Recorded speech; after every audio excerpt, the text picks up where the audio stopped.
प्यारे बच्चों, आज का हमारा टॉपिक अनुगमन वेग, ड्रिफ्ट वेलोसिटी, बहुत इंपॉर्टेंट टॉपिक है। वी डी से इसको रिप्रेजेंट करते हैं, अनुगमन वेग को। ड्रिफ्ट वेलोसिटी डी सबस्क्रिप्ट में आता है। और विद्युत धारा हमने इससे पहले पढ़ी थी, और उसके बाद अनुगमन वेग बहुत अपने आप में ही बहुत इंपॉर्टेंट टॉपिक है और बोर्ड परीक्षा में अनेकों बार पूछा गया है। तो इसे समझिए अनुगमन वेग होता क्या है। ठीक है, अनुगमन वेग पढ़ने से पहले हमें एक यादृच्छिक गति, रैंडम मोशन के बारे में पता होना चाहिए। यादृच्छिक गति क्या चीज़ है? जब यादृच्छिक गति हम आसानी से समझ लेंगे तो उसका नेक्स्ट जो टॉपिक है, नेक्स्ट जो स्टेज है यादृच्छिक गति की, वो अनुगमन वेग है। वो भी हमें आसानी से समझ आ जाएगी। ठीक है, तो पहले हम यादृच्छिक गति पढ़ते हैं। तो यादृच्छिक गति के लिए देखिए क्या है कि सपोज हमारे को एक कंडक्टर है, हमारे पास एक कंडक्टर दिया हुआ है, चालक है ये, और इस चालक को हमने एक बाह्य विद्युत क्षेत्र में रखा हुआ है। ई बाह्य हमें दिया हुआ है, और आपको पता है विद्युत क्षेत्र की दिशा हमेशा धन से ऋण की ओर।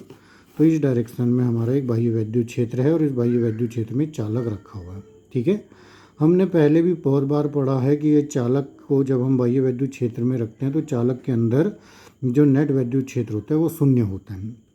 ठीक है, ई इनसाइड जो होता है, जो चालक के अंदर ये वाला जो पोर्शन है, यहाँ पे विद्युत क्षेत्र का मान कितना होता है? 0।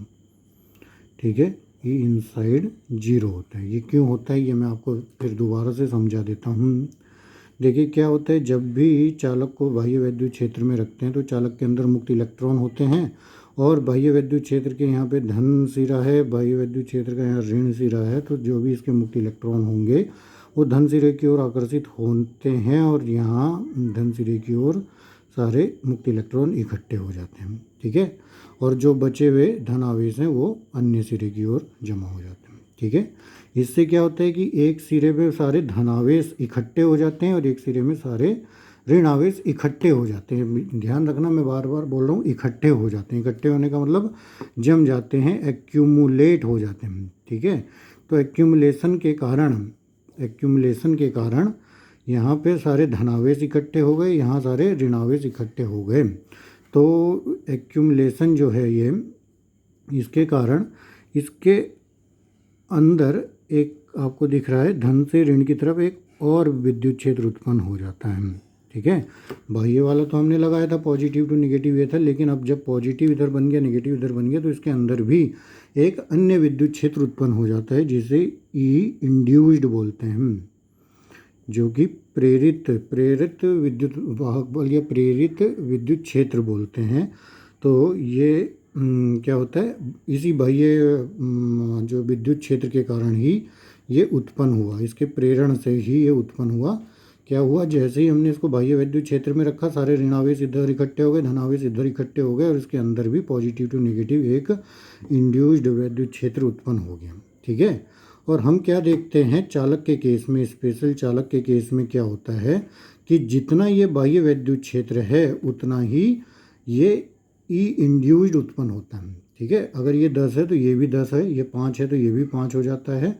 ये अपने इसके अनुसार बदलता रहता है। अगर ये हम बाह्य विद्युत क्षेत्र को बढ़ा दें तो ई इंड्यूस्ड भी उतना ही हो जाता है। ठीक है, और क्या है, साफ दिख रहा है, दिशा दोनों की विपरीत है। ये इस दिशा में है जहाँ तीर लगा हुआ है, और ई इंड्यूस्ड जो है उसके विपरीत दिशा में उत्पन्न होता है। ठीक है, तो कहने का मतलब ई जो चालक के केस में जो बाह्य है, ई एक्सटर्नल जो है वो ई इंड्यूस्ड के बराबर हो जाता है।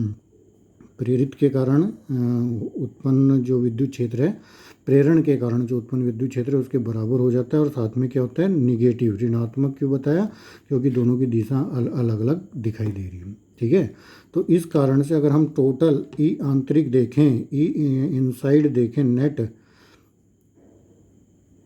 तो जो ई इनसाइड है नेट वो कितना हो जाएगा, बाह्य में से और इंड्यूस्ड वाले को घटा के, तो दोनों का एक दूसरे के बराबर होते हैं, ऋणात्मक भी होते हैं, तो टोटल हमारा ई इनसाइड 0 के बराबर आ जाता है। कहने का मतलब चालक में को किसी बाह्य विद्युत क्षेत्र में रखने पर यहाँ पर इसके अंदर कोई भी विद्युत क्षेत्र नेट नहीं रहता। ठीक है, अब आप सोचेंगे जब नेट विद्युत क्षेत्र कुछ नहीं है तो जो इसके इलेक्ट्रॉन हैं वो केवल जैसे रखा है वैसे ही पड़े रहेंगे। रहेंगे। आप सोच रहे होंगे हाँ, जब उस पर कोई विद्युत क्षेत्र ही लग रहा है तो इलेक्ट्रॉन जैसे है वैसे ही रहेगा, लेकिन ऐसा नहीं होता है। ठीक है, इसके अंदर जो इलेक्ट्रॉन होते हैं इस समय के केस में, ये जो इलेक्ट्रॉन है ये यादृच्छिक गति करते हैं। यादृच्छिक गति कैसे करते हैं, किस एनर्जी के कारण करते हैं, ये करते हैं थर्मल।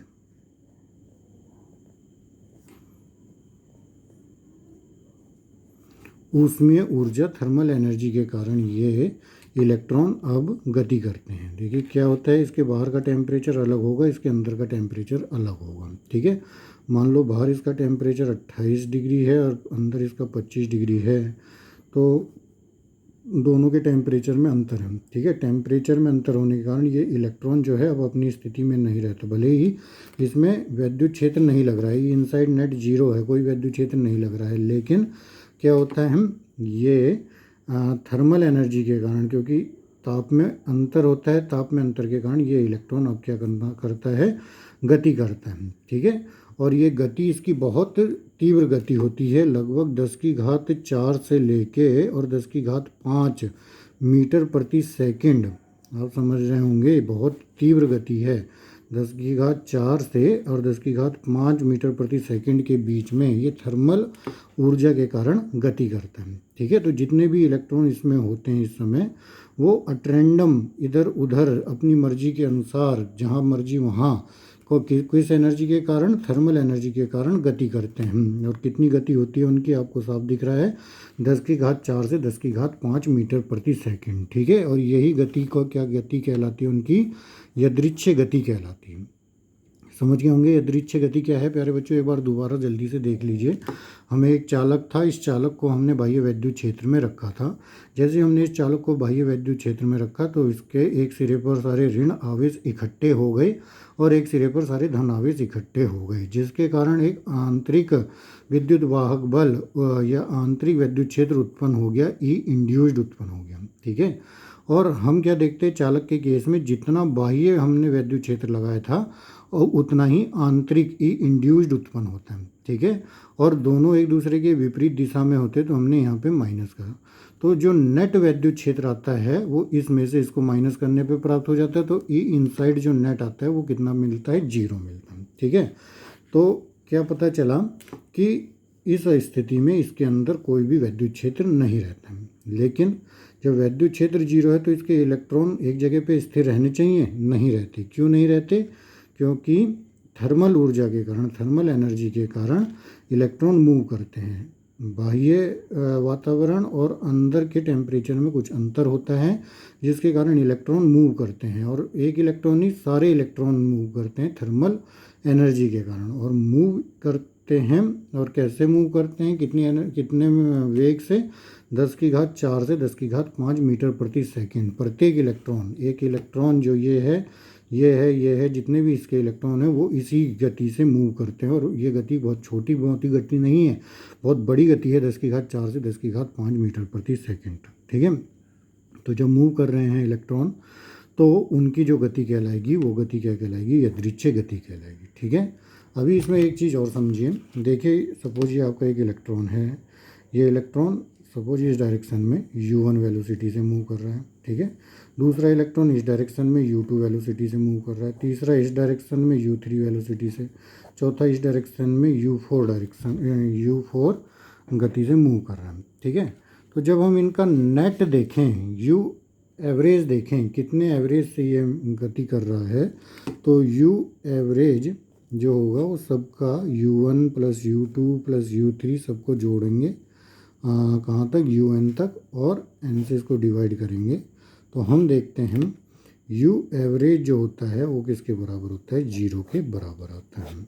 ठीक है, कहने का मतलब हाँ, प्रत्येक इलेक्ट्रॉन गति तो कर रहा है, लेकिन एक इलेक्ट्रॉन दूसरे इलेक्ट्रॉन की गति को कैंसिल कर रहा है, दूसरा तीसरे को, मतलब एक दूसरे को ये कैंसिल आउट कर देते हैं, और नेट जो u एवरेज होता है वो कितने के बराबर आ जाता है, 0 के बराबर आ जाता है। जोड़ने से पहले की मैं बात बता रहा हूँ आपको। कहने का मतलब है जब भी हमें कोई चालक मिलता है तो उस चालक के अंदर इलेक्ट्रॉन तो हमारे मूव कर रहे हैं, अपनी इधर उधर जा रहे हैं और 10⁴ मीटर प्रति सेकंड से 10⁵ मीटर प्रति सेकंड के वेग से इधर उधर मूव कर रहे हैं। लेकिन क्या होता है कि वो सब एक दूसरे को कैंसिल आउट कर देते हैं और नेट विद्युत क्षेत्र इसके अंदर शून्य रहता है।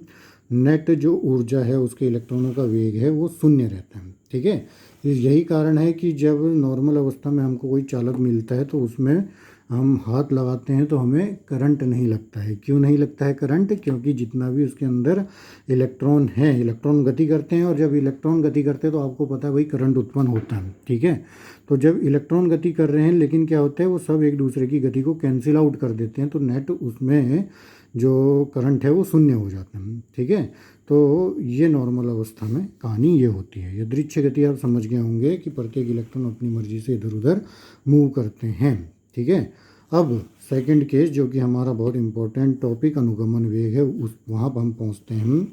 सेम यही चीज़ है। अभी इसमें कॉन्सेप्ट आपने समझ लिया है तो अनुगमन वेग भी आप बहुत आसानी से समझ जाएंगे। अब इस जो ये आपका कंडक्टर चालक था, इस चालक को हमने क्या किया, एक बैटरी से कनेक्ट कर दिया। ठीक है, इस समय हमें कोई बैटरी नहीं थी, केवल हमने बाह्य क्षेत्र लगाया था और बहुत सूक्ष्म समय के लिए लगाया था। बाह्य क्षेत्र जैसे ही लगाया था वैसे ही इंड्यूस्ड विद्युत क्षेत्र उत्पन्न हुआ और दोनों ने एक दूसरे को कैंसिल कर दिया। इसके अंदर नेट विद्युत क्षेत्र शून्य हो गया था।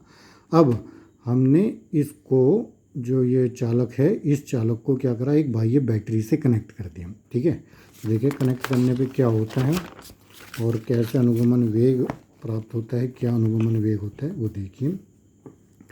तो ये आपका कंडक्टर है और इस कंडक्टर को हमने क्या किया, अब बाह्य एक बैटरी से जोड़ दिया। मतलब किसकी सहायता से, ये आपको दिख रहे हैं कनेक्शन वायर हैं, कनेक्टिंग वायर है। इस कनेक्शन वायर के माध्यम से एक बैटरी से, बैटरी आपको पता है 20 वोल्ट की बैटरी मान ली, एक सिरा पॉजिटिव एक सिरा नेगेटिव हो गया। ठीक है, तो वही चीज़ है, जैसे बाह्य बैटरी लगाए तो इसके बाहर एक क्या होगा, ये बाह्य मतलब एक्सटर्नल विद्युत क्षेत्र उत्पन्न हो गया। ठीक है, और उसकी दिशा आपको पता ही है, धन से ऋण की ओर, ये धन से और ऐसे घूम के ऋण की ओर जा रहा है। ठीक है, पॉजिटिव टू निगेटिव बाह्य विद्युत क्षेत्र इस पर लगा हुआ है। ठीक है, बैटरी जोड़ने पे क्या होता है, क्या अंतर होता है वो देखना है आपको। देखिए उसमें हमने क्या देखा था कि जो आवेश थे, जैसे यहाँ ऋण आवेश और यहाँ धन आवेश, ये इकट्ठे हो गए थे, एक्यूमुलेशन हो गया था इनका, एक्यूमुलेशन हो गया था इनका। जबकि